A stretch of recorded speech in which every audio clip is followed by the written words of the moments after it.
Hello everyone. Today I'll demonstrate how to gain root access to the Creatrix One virtual machine. This presentation is part of our ongoing training in ethical hacking and cybersecurity. Additionally, I will outline the mitigation strategies to secure the system from privilege, escalation, and discuss various attack families.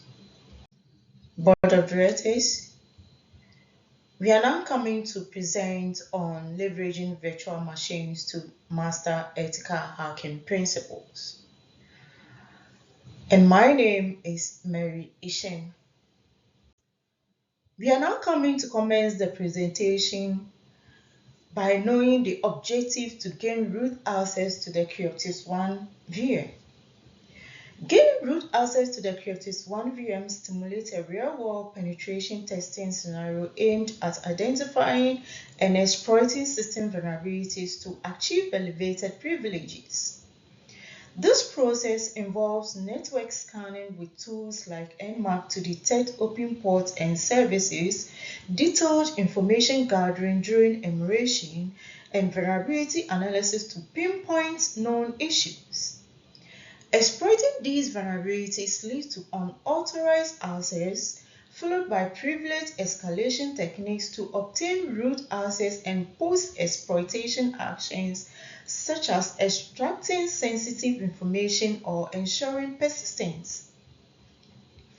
Adhering to the methodologies outlined in the Open Source Security Testing Methodology Manual and NIST SP 800-115, this approach ensures a structured and ethical security testing process.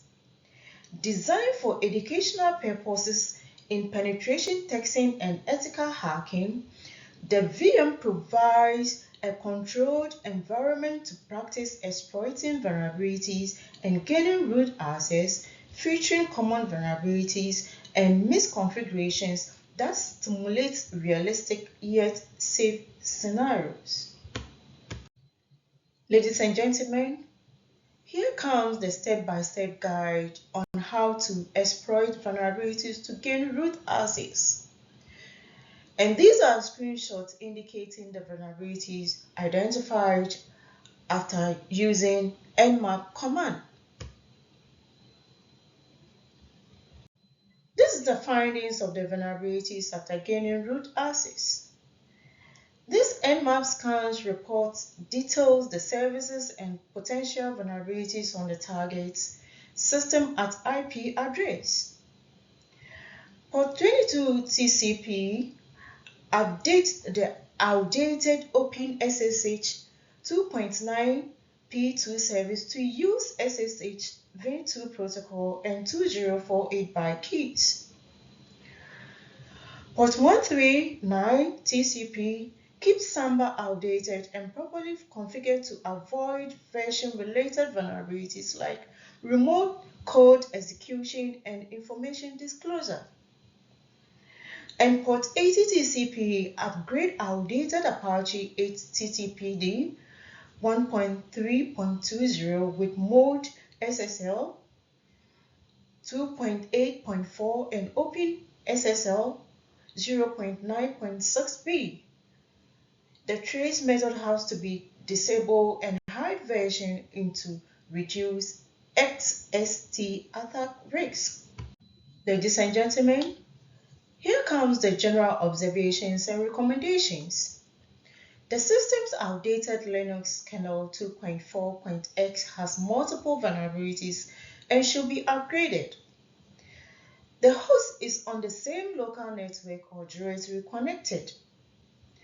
To improve security, update all software and disable deprecated protocols and unnecessary HTTP method, strengthen cryptographic configurations, and protect RPC services with firewall rules, and conduct regular security audits and scans. Addressing these issues will enhance the system's security. Let's now deliberate on the differences between SMBD, and SMB. In the context of my Nmap scan results, here is a breakdown of the terms I encountered. SMBD. This is the demo providing file and print services over SMB CIFS running on port 139 to handle network requests. The second one is SMB. SMB is a network file sharing protocol enabling file access and service requests used by Windows for file printer sharing and supported by Samba on Unix-like systems.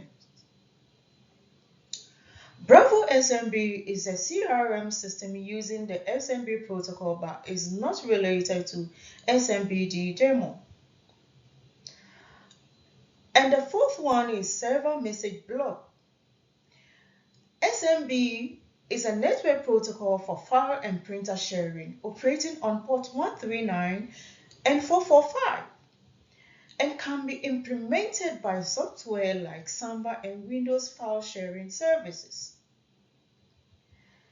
In summary, SMBD is a demo implementing the SMB protocol, while SMB is the protocol for file and printer sharing. Bravo SMB is a CRM application using SMB but isn't related to the SMB protocol or SMBD. To check Samba's version, use root at Kali MS console. These are the screenshots indicating the Samba program running on Metasploitable version 6 and uses Samba 2.2.1a. The screenshot on my left is indicating the Samba program running on Metasploitable version 6 and uses Samba 2.2.1a. And the one on my right is also indicating Samba 2.2.1a code after downloading the export database. The report described Metasploit session where the nmap command modulo was used to scan SMB version on target IP 192.168.56.110. The scan detected SMB on port 139 and identified Samba version 2.2.1a on Unix, revealing the system's SMB configuration and potential vulnerabilities. Ladies and gentlemen, the screenshot indicates both the command to insert database export code vin-i10.c and paste the code by using the Ctrl-Shift-Vin keys. Once again, the screenshot on my left indicates the command to insert the database export code vin-i10.c. And the one on my right is also indicating the screenshot after pasting the code by using the Ctrl-Shift-Vin keys. Board of Directors, this is the screenshot indicating the final stage of hacking and how it worked.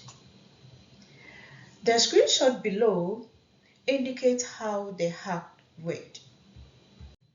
Ladies and gentlemen, we are now on mitigation strategies. Let's discuss how to secure the system from privilege escalation. Even without upgrading or replacing the system, we can employ several mitigation techniques. And some of the techniques are principle of least privilege. Ensure users and processes have only the necessary permissions. Apply the latest security patches to address known vulnerabilities. Implement role-based or attribute-based access control for sensitive resources. Some of the techniques that we can apply is to configure user account control on Windows to request elevated privileges only when necessary. Use tools like Microsoft ESC or Linux for added security. And lastly, restrict file and directory permissions to authorized users. We are now categorizing families of attacks. And the first one is buffer overflow. These are software vulnerabilities where excess data spills into adjacent memory, causing data corruption or unauthorized access. Attackers exploit these to alter program execution, damage files, or expose sensitive information, often stemming from reliance on external data, complex code, or unpredictable data properties. Buffer overflows can lead to system crashes, data corruption, or unauthorized access, allowing attackers to execute malicious code or gain control of the system. And lastly, buffer overflow vulnerabilities are classified as software vulnerabilities commonly found in user-level applications and system software. Ladies and gentlemen, the next one is backdoors. Backdoor programs are malicious applications that allow cyber criminals to have remote access to computers and can be embedded in both software and hardware. Many backdoors use the IRC backbone to receive commands through chat client, while others spread via malicious mobile and smart device apps. Defense against backdoors requires firewalls, network packet monitoring, and anti-malware solutions. Backdoors ensure ongoing access to compromised systems used for espionage, data theft, or further compromise, bypassing standard security measures. And lastly, access vulnerabilities as they create unauthorized pathways into systems or data. Board of Directors, let's now deliberate on common social engineering attacks. And some of these attacks are phishing, pretexting, baiting, and tailgating are all social engineering attacks that exploit human factors rather than technical vulnerabilities. Phishing involves sending deceptive emails or messages that appear legitimate to trick recipients into disclosing personal information such as passwords or credit card numbers. Pretexting creates a fabricated scenario where the attacker pretends to be someone with a legitimate reason for requesting information, like an IT support technician seeking login credentials. Baiting lures individuals with appealing offers such as free software downloads or USB drives to disclose confidential information or compromise security.